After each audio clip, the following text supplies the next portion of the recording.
Hello hello नमस्कार। स्वागत है आप सबका इंडी मसाला पॉडकास्ट के एक नए एपिसोड में। और मैं हूं आपका होस्ट और दोस्त अमित शेखर, इंडी मसाला। 14 मई 2022 की शाम, और आज हम आपके सामने वापस हाजिर हैं एक नई एपिसोड, एक नया पॉडकास्ट लेकर के। इंडी मसाला पॉडकास्ट, जहां हम बात करते हैं हेल्थ, फिटनेस और अवेकनिंग की। इंडी मसाला, more life each day.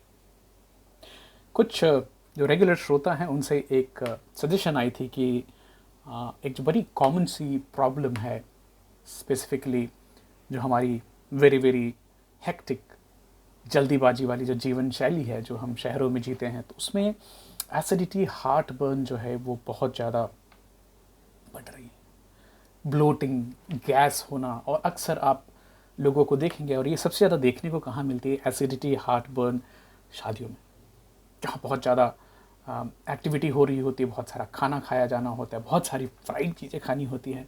Late night parties जो करते हैं उनको भी अक्सर हार्ट बर्न, एसिडिटी की इश्यूज़ होती रहती हैं, और अक्सर इसका ब्लेम स्पाइसी फूड के ऊपर में जाता है। बट हम थोड़ी सी डीप डाइव करेंगे आज, और कुछ घरेलू नुस्खे की बात करेंगे जो कि शायद आपको, अगर आप इन हार्ट बर्न या ब्लोटिंग, गैस दोनों से परेशान है, तो शायद आपको ये कुछ हेल्पफुल टिप्स मिल सकें। तो सबसे पहले सवाल ये पूछना चाहूँगा कि क्या एसिड अच्छा है कि बुरा है। तो अगर आप बेसिक चीज़ें समझना चाहें तो हमारे पेट में, हमारी जो पेट है वो खुद से HCl बनाती है, हाइड्रोक्लोरिक एसिड।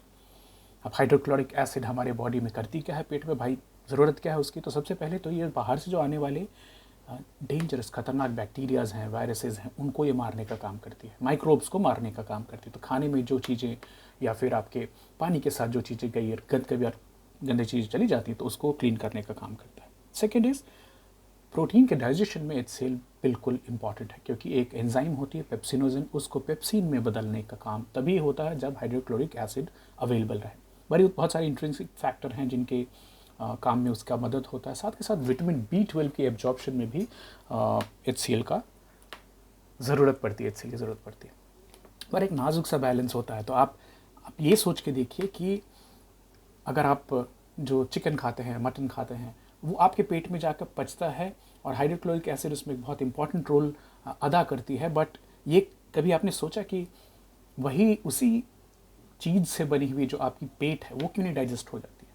समझिए, पेट के अंदर में ऐसी एसिड है जो कि कभी अगर खट्टी ढकार से आपके मुंह में आती है, आपके पूरे विंड पाइप में, ओसोफेगस में पूरा जलन होता है, आपको एक बहुत गंदी फीलिंग आती है। बट पेट में है तब तक आपको क्यों नहीं कुछ फीलिंग आती। इसके लिए हमें थैंकफुल होना है एक म्यूकस मेम्ब्रेन का, जो और कुछ खास तरह के सेल्स होते हैं हमारी बॉडी में जो कि म्यूकस प्रोड्यूस करते रहते हैं। तो एक स्लाइमी सा सब्सटेंस है जो कि पेट की जो कोशिकाएं हैं, सेल्स हैं, और एसिड के बीच में एक बैरियर बन के रहती है।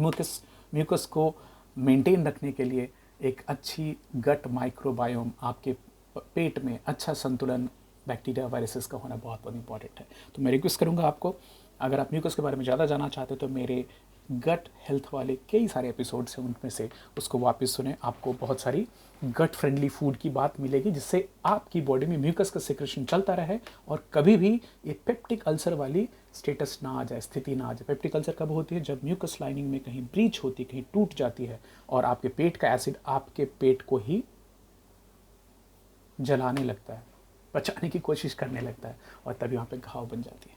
तो उस स्टेटस की हम बात नहीं करेंगे। अब एसिडिटी क्या है? एसिडिटी से ज़्यादा करेक्ट टर्म है कहना हाइपर एसिडिटी। एसिड तो हमारे सबके बॉडी में बन रही है।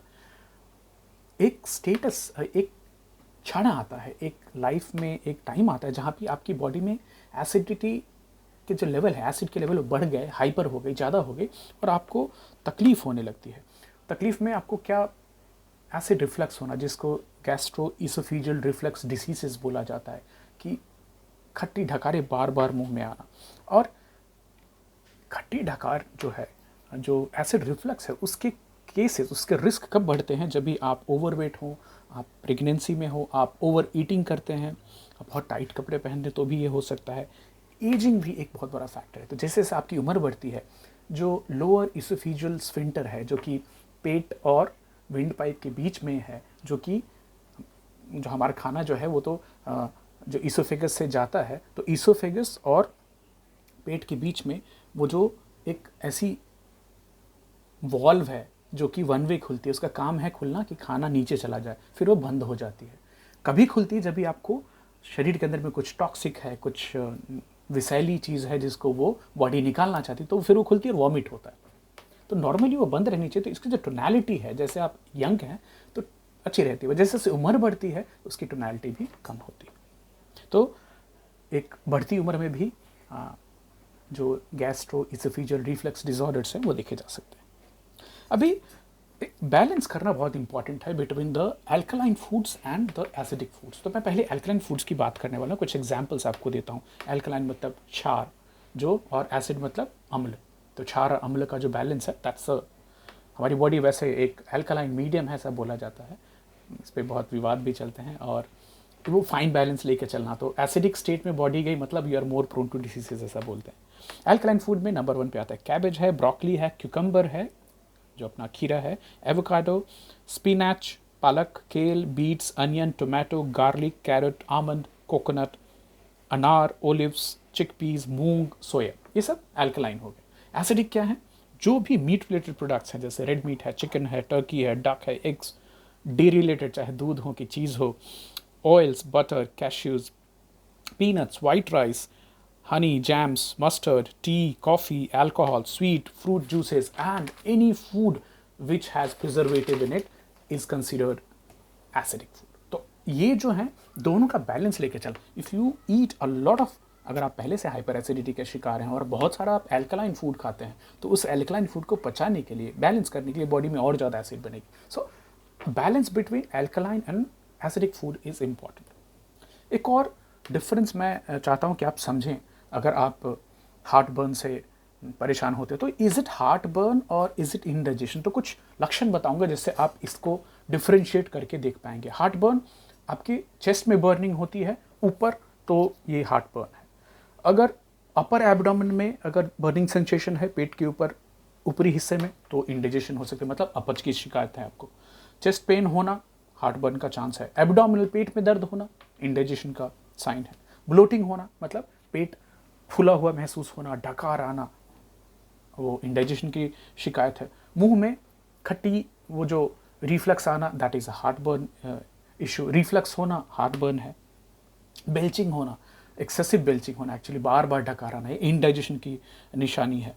फीलिंग फुल, जैसे आपने खाना खाया थोड़ी देर खाने के बाद ही आपको लगता है, आपको मालूम है कि आपका 4 रोटी खाने का जो कोटा है, आपको 2 रोटी में ही फुलनेस फील हो रही है, मतलब कुछ इंडाइजेशन के लक्षण हो रहे हैं। गैस होना बहुत सारा, फ्लैटुलेंस, पाद जिसको बोलते हैं, वो भी इंडाइजेशन की निशानी हो सकती है। एक और चीज़ बताऊंगा, अगर ये हाउ नॉर्मली तो इसमें नाइट्रोजन, हाइड्रोजन, कार्बन डाइऑक्साइड इस तरह की चीज़ें होती है, बट सल्फर कंटेंट अगर आपके फ्लैटुलेंस में बढ़ जाए, जो गैस पास होती है उसमें, तो बदबू होती है। इसके पीछे बैक्टीरिया का हाथ बहुत सारा होता है। आपकी गट बैक्टीरिया किस तरह से है वो भी डिपेंड करता है कि आपकी जो फ्लैट गैस जो निकल रही है वो कैसी रहेगी।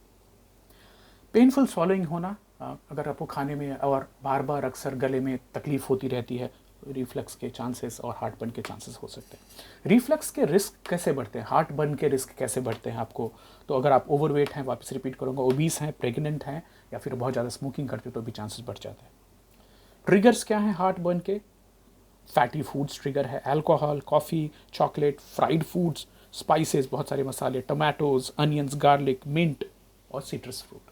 तो आपको आपके खुद के ट्रिगर्स को पहचानना है कि ये चीज़ मैं खाता हूँ या पीता हूँ तो मुझे एक खट्टी डकारी आती है। इंडाइजेशन के यहाँ भी एक्सेसिव कैफीन इनटेक, बहुत ज़्यादा स्पाइसी फूड खाना, एसिडिक फूड खाना, अल्कोहल, इन्फेक्शन पेट में होना, गट की हेल्थ ख़राब होना, ये सब चीज़ें इंडाइजेशन को की तरफ आपको ले जाती है, इंडाइजेशन कॉज कर सकती हैं। ट्रिगर्स क्या हो सकते हैं इसमें? लैक्टोज इंटॉलरेंस होता है, जैसे कि आप दूध से बनी हुई चीज़ें नहीं पचा सकें और आपको पता ना हो तो ये इंडाइजेशन का कारण हो सकता है। स्टमक कैंसर हो सकता है, इरिटेबल बाउल सिंड्रोम हो सकती है, गॉल ब्लैडर डिसीज़ हो सकते हैं, पेप्टिक अल्सर हो सकता है, गैस्ट्राइटिस, पेट में जो जलन होती है वो, कई बार एच पायलोरी इन्फेक्शन होता है। ये एक तरह की बैक्टीरिया है जो कि बहुत सारे लोग जिनमें बहुत ज़्यादा एसिडिटी की फॉर्मेशन होती है और इंडाइजेशन होती है, तो एक ब्लड टेस्ट करने पे पता चलता है कि is it H pylori infection, और उसका एक बहुत आसान सा इलाज है, एच पायलोरी किट आती है, एक 15 दिन की किट आती है जिसका बहुत सारे लोगों का successful acidity related problem solve हो पाए। गैस्ट्रोइंटेराइटिस, बाहर से कुछ खाने में ऐसी चीज़ आई जिससे आपके पेट में इन्फेक्शन हो गई, तो लूज मोशन के साथ साथ इंडाइजेशन भी देखने को मिलती है। फूड पॉइजनिंग, जहाँ पे रोड साइड की चीज़ें खाई जो कि बहुत हाइजीनिक नहीं थी और उसमें कुछ ऐसे अमेबिक इन्फेक्शन या बाकी चीज़ हो गई तो आपको इंडाइजेशन हो सकती है। तो इफ़ इट्स इंडाइजेशन और even if its heart burn, चाहे आपको अपच की शिकायत है, बट अगर आपको एसिडिटी ज़्यादा हो रही, हार्ट बर्न ज़्यादा हो रही, तो कुछ healthline.com के हिसाब से कुछ सलाह है जो आपको क्विकली बताना चाहूँगा कि अगर आप एसिडिटी, हाइपर एसिडिटी के शिकार हैं तो आपको कम मात्रा में खाना खाना चाहिए, लेकिन फ्रीक्वेंसी बढ़नी चाहिए, right. So eat small meals but more frequently, चबा के ज़्यादा अच्छी तरह से खाना इंपॉर्टेंट है। अवॉइडिंग स्पेसिफिक फूड ट्रिगर्स, जिस चीज़ से आपको हार्ट बर्न, एसिडिटी की चांसेस बढ़ती, जैसे कॉफ़ी है, टी है, बहुत ज़्यादा मसाला या ऑयल है, उसको अवॉइड करने की कोशिश करें। जब तक आपकी स्टेटस ठीक नहीं हो जाती, नॉर्मल नहीं होता, तब तक एलिमिनेट किस चीज़ को करना है, फ्राइड फैटी फूड्स को एलिमिनेट करना है आपके खाने से, जब तक आप ठीक ना हो जाए। आपके सोने के समय से बिल्कुल पहले खाना ना खाएं, 1-2 घंटे का गैप रखें तो आपको हार्ट बर्न के सिम्टम्स इंप्रूव होते दिखेंगे। If you are a smoker और यू टेक अल्कोहल और आपको ये हार्ट बर्न की शिकायत है तो आप बिल्कुल इसको रोक दीजिए जब तक आप ठीक ना हो जाए। बड़ा सिंपल सा उपाय है, आपका जो बेड है उसको 6 से 8 इंच ऊपर करना। तो गांव में जो 4 खाट जो होती है, चौकी होती है, इसमें 4 पाँव होते हैं, तो उसमें से जो सर की तरफ से जो पाँव है उसको ऊपर करना है। शहर में जो दीवान होते हैं उसमें भी आप कर सकते हैं, बट अभी जो हमारे यहाँ स्टोरेज वाले बेड आ गए तो उसको डिफ़िकल्ट होगा करना। तो इसमें एक है कि आप आपका जो बेड है, मैट्रेस है, उसको हेड की तरफ से ऊंचा कर सकते हैं क्या। तो खाली एक 5 डिग्री का जो इंक्लाइन है वो आपको जो हार्ट बर्न है, रात में जो रिफ्लक्स होती, उसको कंट्रोल करने में काफ़ी मदद करता है। Losing weight, because access wait puts a lot of pressure on the diaphragm, और जो लोअर इसोफेजियल स्फिंक्टर है उसके ऊपर में खाने का प्रेशर और पूरा फैट का प्रेशर, तो जो मोटे लोग हैं उनमें ये ज़्यादा देखी जाती है। अवॉइडिंग टाइट फिटिंग क्लोथ्स, बहुत टाइट कपड़े भी ना पहने, तो पेट को जो नॉर्मल है साइज उसमें साइज में रहने दें।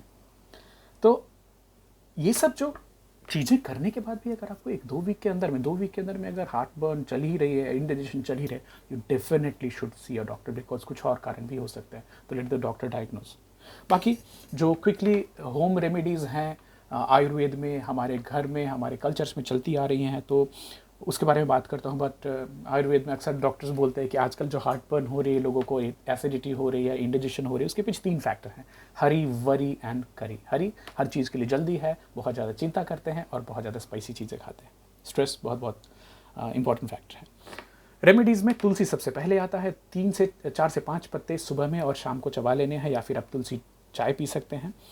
बहुत सारे लोग बताते हैं कि उनको ठंडे दूध में थोड़ा सा चीनी डाल के पीने से, खासकर प्रेगनेंसी के दौरान हार्ट बर्न के इश्यूज़ में काफ़ी फ़ायदा हुआ है। छाछ बहुत इंपॉर्टेंट है। छाछ में एक ठंडे दही में जीरा मिलाएं, कुटा हुआ और पिसा हुआ जीरा जो कि रोस्टेड है, और उसमें रॉक सॉल्ट मिला करके पिएं, एक अच्छी सी वो है। अजवाइन, कैरम सीड्स बहुत इंपॉर्टेंट है, इसको खाने में मिलाएं, रोटियों में मिलाएं, या फिर आप 1 टीस्पून रोस्ट करके रॉक सॉल्ट मिला के उसको खा सकते हैं, या फिर पानी में उबाल करके उस पानी को भी पिया जा सकता है। कैरेट बीट का जूस जो है वो भी काफ़ी मदद करता है लोगों को एसिडिटी को कंट्रोल करने में। धनिया, चाहे आप धनिया का चाय बनाकर पिएं या धनिया लीव्स का इस्तेमाल करें तो भी it decreases the acidity as per the home remedies. सौंफ फैंटास्टिक है, आप इसको खाने के बाद आधा चम्मच खाएं, दिन में खाएं। Fresh breath at the same time, very good digestive as per Ayurveda. आप इसकी शरबत बनाकर भी पी सकते हैं, पानी में सोख करें, उसके पानी को पिएं। लास्टली जिंजर हनी टी जो है वो भी काफ़ी हेल्प करती है हार्ट बर्न के इश्यूज़ में। तो समझें इसको कि आपको हार्ट बर्न है, इंडाइजेशन है, इन दोनों चीज़ों के बीच में डिफ्रेंशिएट करें, और जो कॉमन हेल्थ रिलेटेड जो एडवाइस है कि वजन को अपने कंट्रोल में रखना है, अच्छी चीज़ों का खान पान में ध्यान रखना है, वो तो कॉमन है और नॉर्मल रहने वाली है। तो thank you so much for joining in today's episode. कल मिलते हैं एक और नए इंटरेस्टिंग टॉपिक के साथ, तब तक अपना ख्याल रखिए, बाय बाय।